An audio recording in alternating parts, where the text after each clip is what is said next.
Assalamualaikum warahmatullahi wabarakatuh. Kami dari kelompok 5, kelas 12 MIPA 9, akan mempresentasikan hasil pengamatan kami mengenai fenomena kemiringan Menara Pisa. Sebelumnya, kami akan memperkenalkan diri kami terlebih dahulu. Nama saya Argyanti Rahayu, absen 3. Nama saya Davina Hasyana Dindra, absen 6. Nama saya Nabila Putri, absen 24.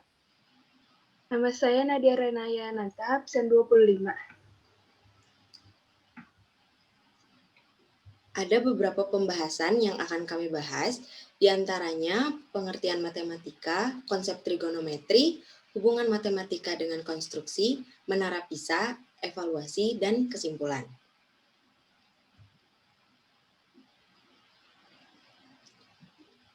Yang pertama ada pengertian dari matematika itu sendiri. Kata matematika berasal dari bahasa Yunani kuno, yaitu matema, yang berarti pengkajian, pembelajaran, ilmu yang ruang lingkupnya menyempit, dan arti teknisnya menjadi pengkajian matematika, bahkan demikian juga pada zaman kuno. Asal mulanya, matematika merupakan kata yang diambil dari bahasa Latin, mathemata yang mempunyai arti sesuatu yang dipelajari. Dalam bahasa Belanda, matematika dikenal dengan sebutan wiskunde, yang mempunyai arti ilmu pasti.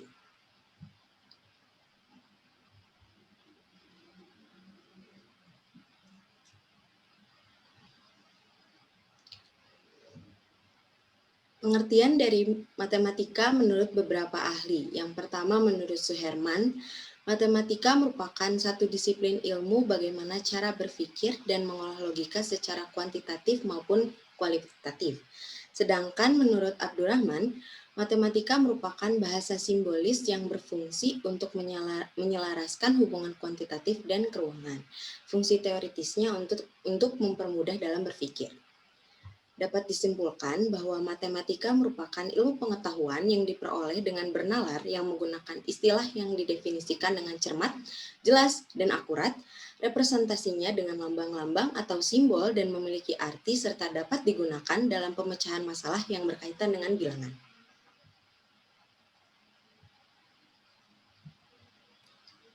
Lalu ada konsep trigonometri. Sebuah segitiga terdiri dari 3 sisi dan 3 sudut dengan jumlah ketiga sudut adalah 180 derajat. Untuk menghitung dengan prinsip trigonometri, kita akan membutuhkan aturan sinus dan kosinus. Aturan sinus adalah perbandingan panjang sisi sebuah segitiga dengan sinus sudut yang menghadapnya memiliki nilai yang sama. Sedangkan aturan kosinus akan menjelaskan hubungan antara kuadrat panjang sisi dengan nilai kosinus dari salah satu sudut pada segitiga.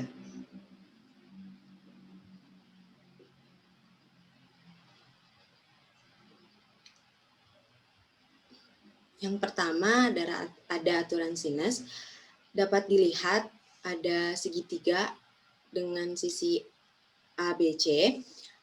A besar yaitu besar sudut di hadapan sisi A kecil panjang sisi A, B besar sudut di hadapan sisi B, B kecil panjang sisi B, C besar sudut di hadapan sisi C, dan C kecil panjang sisi C. Dapat dilihat pada gambar AP tegak lurus dengan BC, BQ tegak lurus dengan AC, CR tegak lurus dengan AB.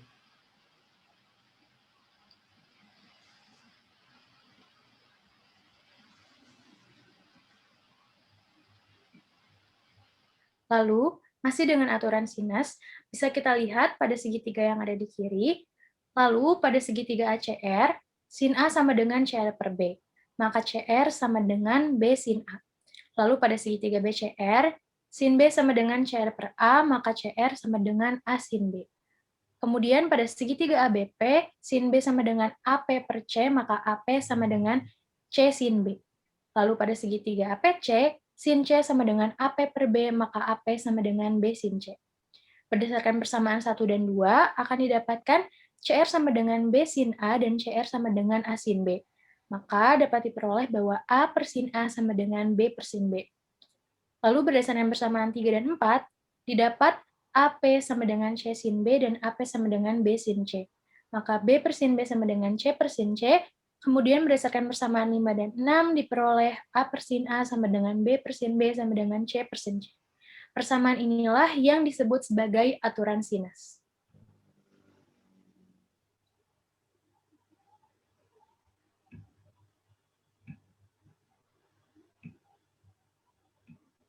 Kemudian aturan yang kedua yaitu aturan kosinus. Di sini ada segitiga ABC, dan A besar sama dengan besar sudut di hadapan sisi A sama dengan panjang sisi A, B besar sama dengan besar sudut di hadapan sisi B kecil sama dengan panjang sisi B kecil, C sama dengan besar sudut di hadapan sisi C, dan C kecil sama dengan panjang sisi C kecil. Dapat dilihat juga dari segitiga ini bahwa AP tegak lurus dengan BC, BQ tegak lurus dengan AC, dan CR tegak lurus dengan AB.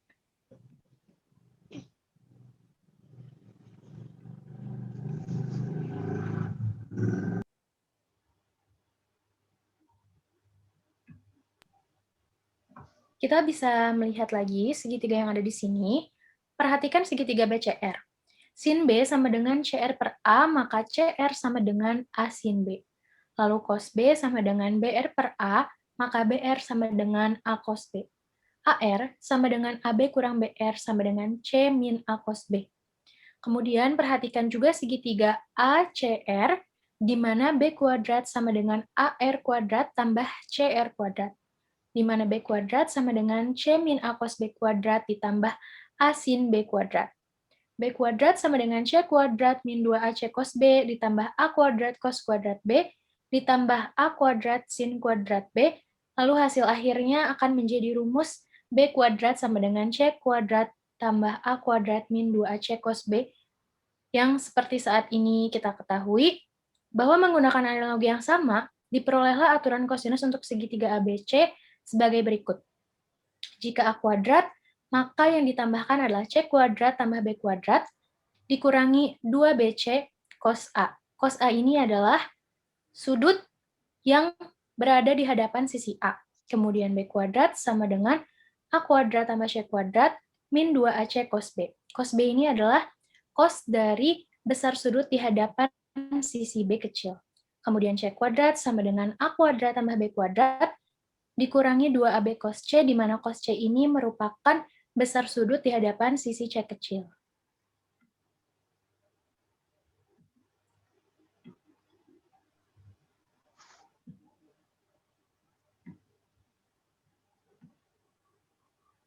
Kemudian ada trigonometri dengan segitiga siku-siku. Diberikan segitiga ABC siku-siku di B dengan sudut A. Seperti gambar ini. Ini ada A, B, C, di mana si sudut ini miring di bagian AC, depannya adalah BC, dan sampingnya adalah AB. Jika sisi di depan sudut, maka dinamakan depan. Jika sisinya di samping sudut, maka dinamakan samping, dan sisi miringnya itu dinamakan miring. Maka perbandingan sisi-sisi tersebut didefinisikan sebagai berikut. Seperti yang kita ketahui, ini ada rumus cepatnya, seperti sin theta, yaitu biasa kita kenal dengan sin demi, atau artinya adalah sin sama dengan depan per miring. Kemudian ada cos theta, yaitu rumus cepatnya cos sami, atau cos theta sama dengan samping per miring. Lalu ada tan theta, yaitu dengan rumus cepat tan desa, atau tan sama dengan depan per samping. Kemudian ada kosekan, yaitu miring per depan. Lalu ada sekan, yaitu miring per samping, dan kotangan, yaitu samping per depan.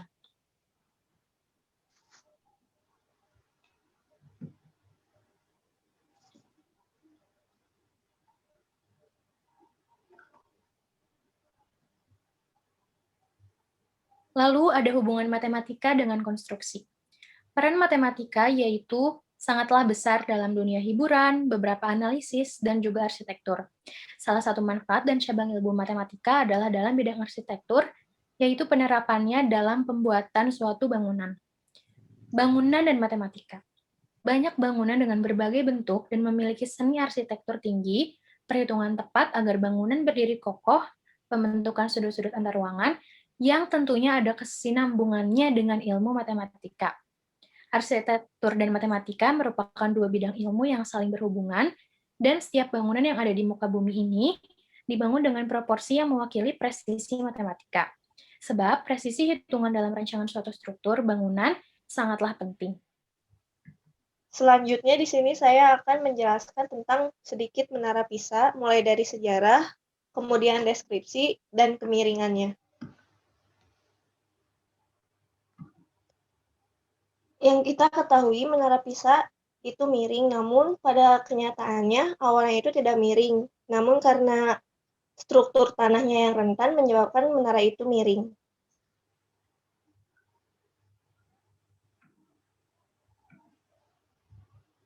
Selanjutnya sejarah Menara Pisa.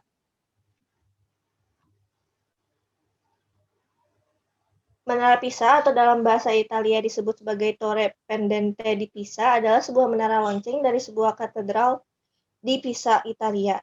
Menara ini terletak di katedral dan merupakan struktur ketiga di Campo dei Miracoli, Pisa.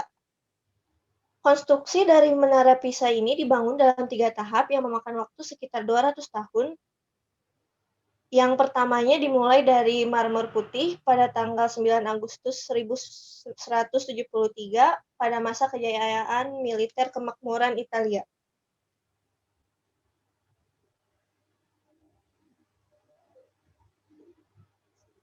Selanjutnya kita masuk ke deskripsi Menara Pisa. Tinggi dari menara ini yaitu 55,86 meter dari bagian terendah dan 56,7 meter dari bagian tertinggi dari bangunannya. Lebar temboknya sendiri yang berada di dasar yaitu sebesar 4,09 meter dan lebar di puncaknya yaitu 2,48 meter. Jumlah tangga dari Menara Pisa ini keseluruhannya yaitu sekitar 294 sampai 296.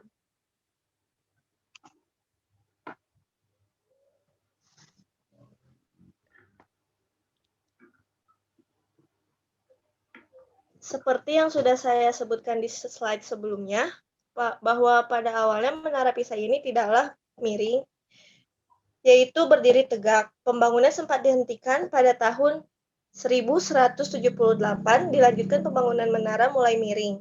Saat itu menara miring 0,2 derajat ke arah utara, kemudian dihentikan lagi hingga 100 tahun.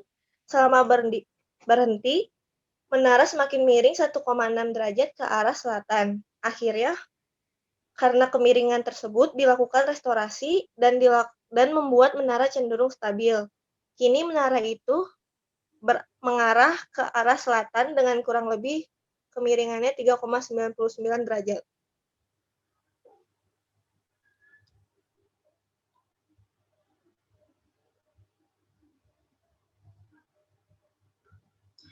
Selanjutnya yaitu pembahasan terakhir. Sebenarnya apa sih keterkaitan antara ilmu matematika dengan fenomena kemiringan Menara Pisa ini? Jika membahas kemiringan itu sendiri, pasti tidak akan lepas dari yang namanya sudut. Pada cabang ilmu matematika itu sendiri, kita telah mengenal yang namanya konsep trigonometri, dan juga sudah dijelaskan sebelumnya. Itulah yang akan menjadi pembahasan kita kali ini.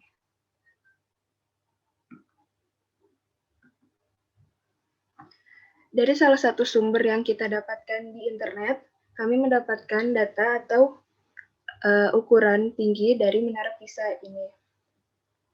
Jika kita gambarkan menjadi segitiga siku-siku yang sederhana, dapat digambar seperti ini.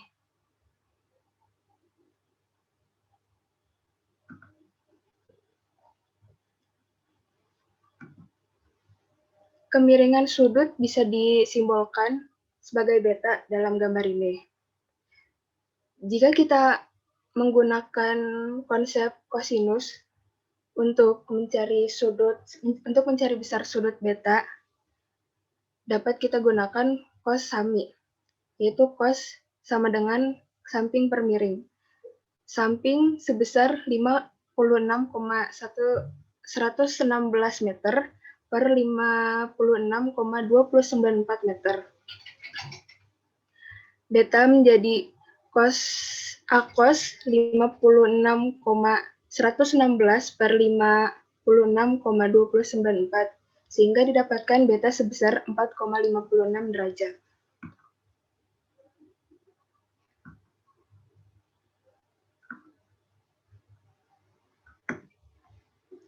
Selanjutnya itu ada evaluasi. Dalam penelitian tentu ada kendala yang selalu hadir dalam penelitian itu sendiri, baik dalam data maupun juga perhitungan.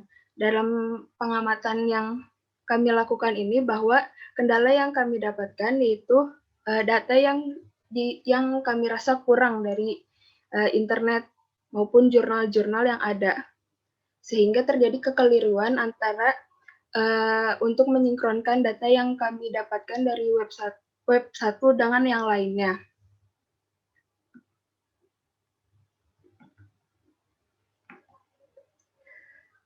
Kesimpulan yang bisa kita dapatkan bahwa berdasarkan perhitungan yang kita uji yang sudah dijelaskan sebelumnya bahwa besar sudut yang kami dapatkan menggunakan konsep kosinus yaitu sebesar 4,59 derajat, sedangkan berdasarkan data yang kami dapatkan dari web lain yaitu 3,99 derajat. Antara keduanya ini memiliki selisih yang tidak begitu besar, yaitu sebesar 0,50 derajat. Namun hal itu sangat mungkin terjadi, karena data yang didapat ini mungkin saja didasarkan pada keadaan menara Pisa di waktu yang berbeda. Maksudnya, keadaan Pisa mungkin saja semakin miring. Dan juga, selain itu, pengukuran ini merupakan salah satu sifat yang subjektif. Maksudnya, pengukuran antara individu yang berbeda memungkinkan ketelitian juga yang berbeda. Akhirnya dapat juga membuat nilai pengukuran seperti tinggi, panjang, juga sudut mungkin saja dapat berbeda.